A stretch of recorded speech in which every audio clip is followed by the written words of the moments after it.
السلام علیکم ورحمۃ اللہ وبرکاتہ۔ دوستو، ہم اس ویڈیو میں محمود غزنوی کے دوسرے جنگ پر بات کریں گے۔ ہم نے پچھلے ویڈیو میں ان کی پیدائش اور ان کی شکل و صورت پر بات کی ہے اور اس کے ساتھ ساتھ ہندوستان پر ان کا پہلا حملہ بھی کو بتایا ہے اور تفصیل کے ساتھ بھی بتایا۔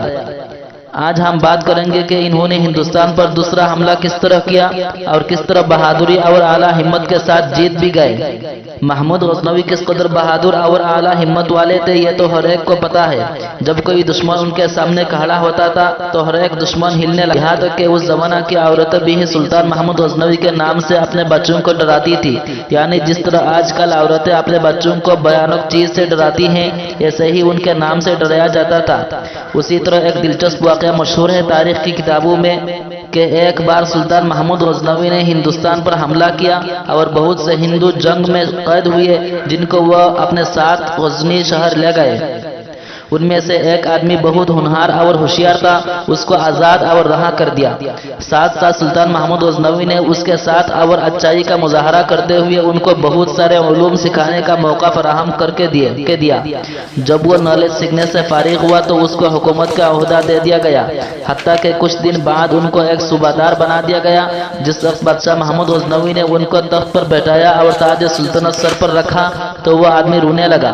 اس صورتحال کو دیکھ کر بادشاہ بہت تعجب ہوئے اور ان سے پوچھا کہ کیا بات ہے، آج تو تمہیں رونا نہیں چاہیے تھا، آج تو تمہیں خوشی منانا چاہیے، آخرکار کیا وجہ ہے رونے کا؟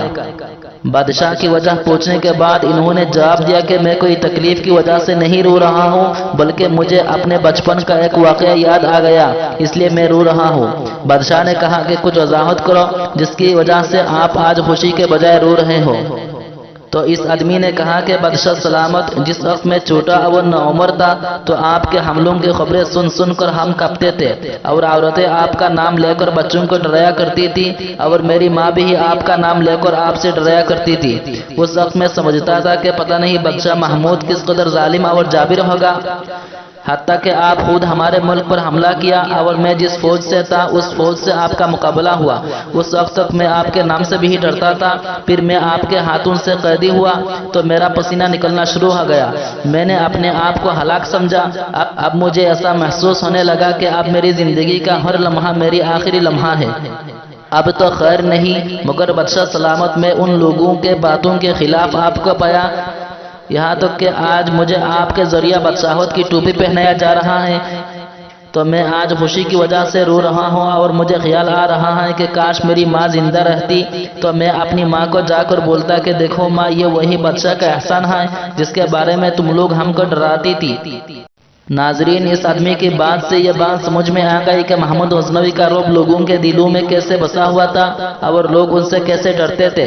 جب بھی وہ کسی دشمن کے سامنے جنگ کرنے کے لیے کھڑے ہوتے تھے، دشمن کیسے ہلنے لگتے تھے۔ ایسے ہی ایک بار دیکھنے کو ملا جب انہوں نے ہندوستان پر دوسرا حملہ کیا۔ ناظرین، ان کا ہندوستان پر پہلا حملہ ہم نے اس ویڈیو سے پہلے والی ویڈیو میں بتا دیا، آپ جا کر دیکھ سکتے ہیں۔ واقعہ کچھ اس طرح ہے کہ جب انہوں نے ہندوستان پر پہلا حملہ کرنے سے کامیابی اور مال و سامان ہاتھ لگا تو انہوں نے چاہا کہ دوبارہ حملہ کرے اور پہلے حملہ میں جنہوں نے غداری کی ہے ان کا بدلہ لے۔ یہ جنگ 1004 میں لڑا گیا اور بھاٹیا، جس کو بھاتینا بھی کہا جاتا ہے، جو دریا ستلج کے قریبی علاقوں پر مشتمل ریاست تھا جس کا راجہ باجیراؤ تھا۔ ناظرین، یہ باجیراؤ نہیں جو مغل حکمرانوں کے خلاف لڑا، بلکہ یہ جو واقعہ آپ کو سنایا جا رہا ہے اس باجیراؤ کا ہے جو 1004 عیسوی میں بھاٹیا کا سرکار تھا۔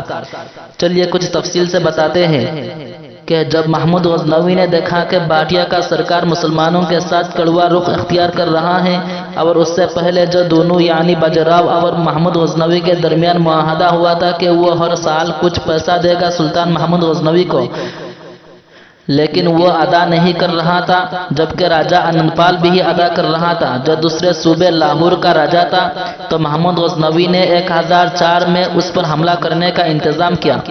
ان کے ساتھ بہت سارے لوگ جنگ کرنے کے لیے تیار ہو کر آئے اور وہاں کا راجہ باجیراؤ بھی بڑی شان و شوکت، غرور و تکبر کے ساتھ نکل گیا۔ وہ اپنے فوج اور ہاتھیوں کے بل اس طرح مغرور تھا کہ وہ محمود غزنوی کے تعینات کیے ہوئے نائبوں کا کوئی پرواہ نہیں کرتا تھا۔